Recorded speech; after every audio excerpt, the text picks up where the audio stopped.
तो चलिए आइए सबसे पहले हम स्टार्ट करने जा रहे हैं नेशनल डिस्पोजेबल इनकम के साथ। National disposable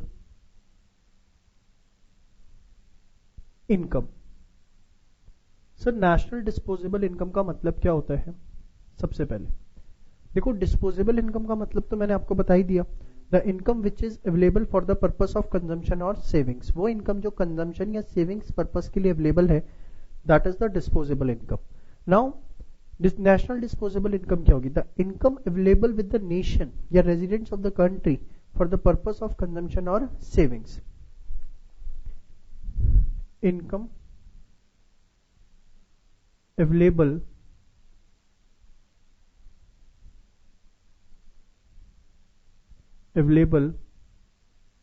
with residents of country either for consumption or for savings,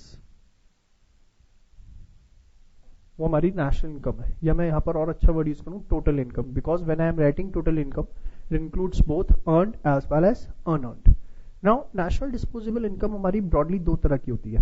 the first is gross national disposable income.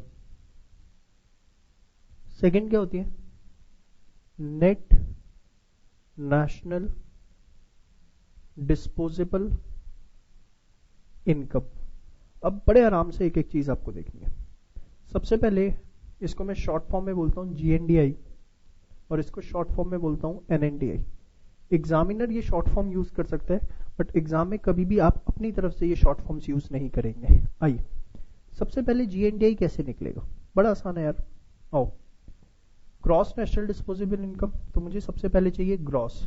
National है तो NP, नेशनल है तो क्या आएगा? NP। GNP आ गया। GNP में लूंगा मार्केट प्राइस पर। GNP लूंगा किस पर? मार्केट प्राइस पर। ध्यान से समझो, मैंने G क्यों लिया? क्योंकि what we have to find out is gross national disposable income. मैंने NP क्यों लिया? Because what we have to find out nations income.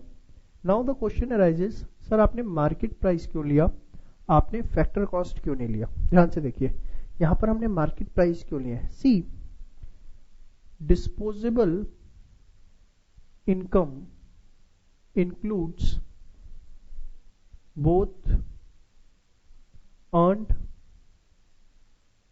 And unearned income.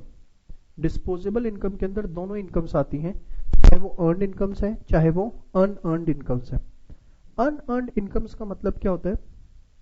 इसके अंदर आते हैं आपके क्या? ट्रांसफर्स। क्या आते हैं? ट्रांसफर्स। Got it. अब अगर मैं फैक्टर कॉस्ट लेता हूं, फैक्टर कॉस्ट अगर मैं ले लेता हूं, factor cost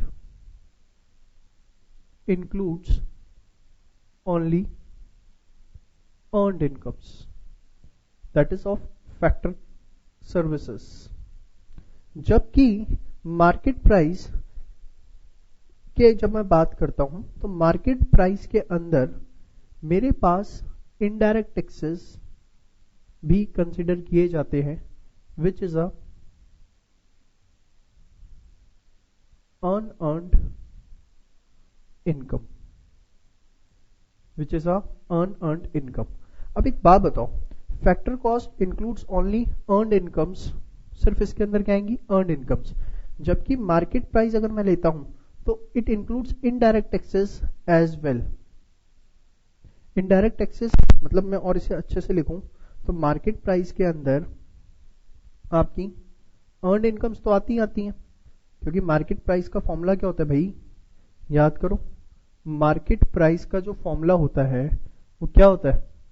factor cost plus net indirect taxes, यही होता है ना। तो जब आप मार्केट प्राइस ले रहे हो तो अर्न इनकम्स भी आ गया, प्लस इसमें इनडायरेक्ट टैक्सेस भी आ गए, जो कि क्या है? एक अर्न्ड इनकम। अब एक बात बताओ, जब डिस्पोजेबल इनकम लेते हैं तो हमें सिर्फ अर्न से मतलब है या अर्न प्लस अनअर्न दोनों चाहिए? सर दोनों चाहिए, तो that's why market price is considered. तो इसका आंसर अगर आपसे पूछा जाता है कि जीएनडीए में हम जीएनपी एट एमपी क्यों लेते हैं, एफसी क्यों नहीं लेते, तो you will write down disposable income includes both earn and unearned income, therefore market price is considered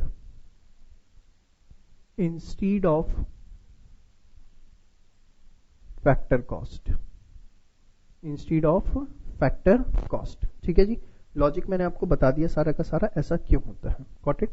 अब इसके अंदर हम ऐड करते हैं, देखिए ये हो गया। अब नेशन के पास है तो net current transfer from rest of the world, तो हमारे पास आ जाता है gross national disposable income. Sir current transfer क्यों लिए, कैपिटल ट्रांसफर क्यों नहीं लिए? कैपिटल ट्रांसफर क्या होते हैं? कैपिटल ट्रांसफर होते हैं जो वेल्थ से जाके वेल्थ में ऐड होते हैं, जबकि करंट ट्रांसफर होते हैं जो इनकम से निकल के इनकम में ऐड होते हैं। तो इस वजह से मैंने यहाँ पर करंट ट्रांसफर लिए, क्योंकि मैं इनकम निकाल रहा हूं, मैं वेल्थ नहीं निकाल रहा। और एक और चीज, ये जो net current transfer from rest of the world है, आप कैसे निकालते हो? Current transfer from rest of the world, जो भी आपके पास रेस्ट ऑफ द वर्ल्ड से आए हैं उसमें से आप माइनस कर देते हो current transfer to rest of the world. हो सकता है ये थोड़ी ना भाई कि इंडिया सिर्फ डोनेशंस लेता ही है, इंडिया डोनेशंस देता भी है, तो जितनी आई हैं वो ऐड हो जाएंगी और जितनी दी है वो माइनस हो जाएंगी, तो वो जो नेट फिगर है वो हमको लेनी है। तो ये आपको क्लियर हो चुका कि हमें जीएनडीआई किस तरीके से निकालना है। GNDI is GNP at MP plus net current transfer from rest of the world. G gross क्यों लिया? जी है नेशनल। एमपी क्यों लिया? क्योंकि दोनों चीजें लेनी है, अर्नड भी और अनअर्नड भी। एफसी लेते तो सिर्फ अर्नड आता। उसके बाद net current transfer from rest of the world. Current transfer क्यों लिया? Because we are finding the income not the wealth.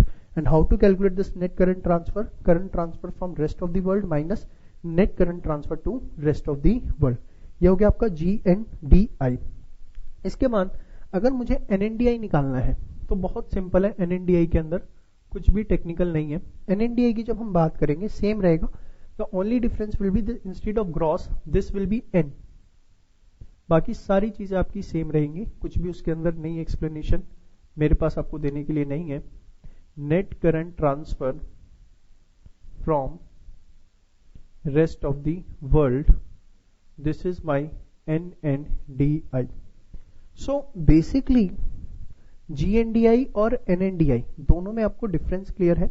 Gross में आपको जीएनपी लेना है क्योंकि वहां नेट है तो नेट लेना है, और बाकी सारी चीजें सी क्लियर है। GNP at MP plus net current transfer, और वहां NNP at MP plus net current transfer from rest of the world. तो ये आपने निकालना सीखा नेशनल डिस्पोजेबल इनकम।